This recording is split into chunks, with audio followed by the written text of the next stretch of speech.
নমস্কার। দেখবেন কিছু সময় আপনি কিছু এমন ব্যক্তির সাথে পরিচিত হবেন, তারা আপনাকে প্রচুর ভালোবাসা দেখাবে, ভালোবাসা ফিল করাবে। আপনি ভাববেন হয়তো কি না ভালো সময় আমার জীবনে চলে এসছে।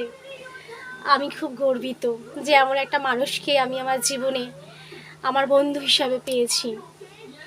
কত আনন্দেই না আপনি সেই সময়গুলো অনুভব করতে থাকবেন, কত ভালো লাগবে আপনার সেই সময়গুলো।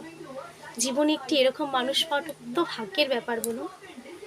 কিন্তু এই যে যারা আপনাকে প্রথম ভালো ফিল করাবে, স্পেশাল ফিল করাবে যে আপনার জন্য সেই একদম পারফেক্ট যোগ্য মানুষ, এরকম যারা আপনাকে ফিল করাবে, আপনি বিলিভ করুন, বিলিভ দিস, একদম তারা পুরো ফেক হয়, পুরো ফেক হয়। তারা জাস্ট আসবে আপনার সুন্দর জীবনটাকে পুরোপুরি অগোছালো করে ধ্বংস করে দিয়ে আপনাকে একটি জীবন্ত লাশে পরিণত করে দেওয়ার জন্য, আর কিছুই না।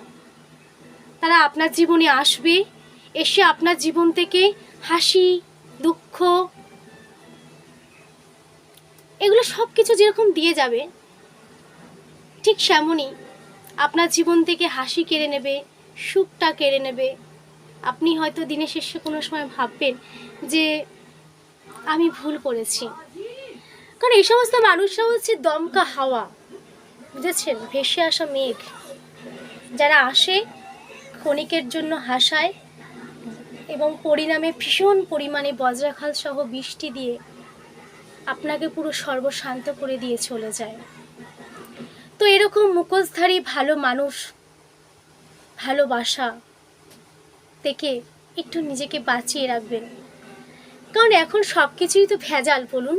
ভালো মানুষ এখন ভালো থাকার কথায় এতটাই, ভালো থাকার জন্য এতটাই তারা নিচে নেমে যেতে পারে যে তারা নিজের ভালো ছাড়া আর কিছুই ভাবতে পারে না। আর ভেজাল জিনিস তো আপনি সবই বোঝেন, ভেজাল জিনিসকে দেখতে পিওরই মনে হয়। শেষ পর্যায়ে গিয়ে আপনি যখন নিঃস্ব হয়ে যাবেন, যখন শেষ হয়ে যাবেন, তখন আপনি বুঝতে পারবেন যে আপনি যেটি এতদিন উপভোগ করছিলেন সেটি একটি ভুল জিনিস ছিল।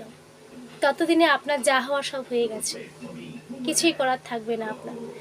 তাই আপনি ফেক মানুষ, ভুল মানুষ, মিথ্যে ভালোবাসার কাছ থেকে একটু সরে থাকবেন, নিজেকে বাঁচিয়ে রাখুন এরকম ফেকধারী, মুখোশ পরে থাকা ভালো মানুষ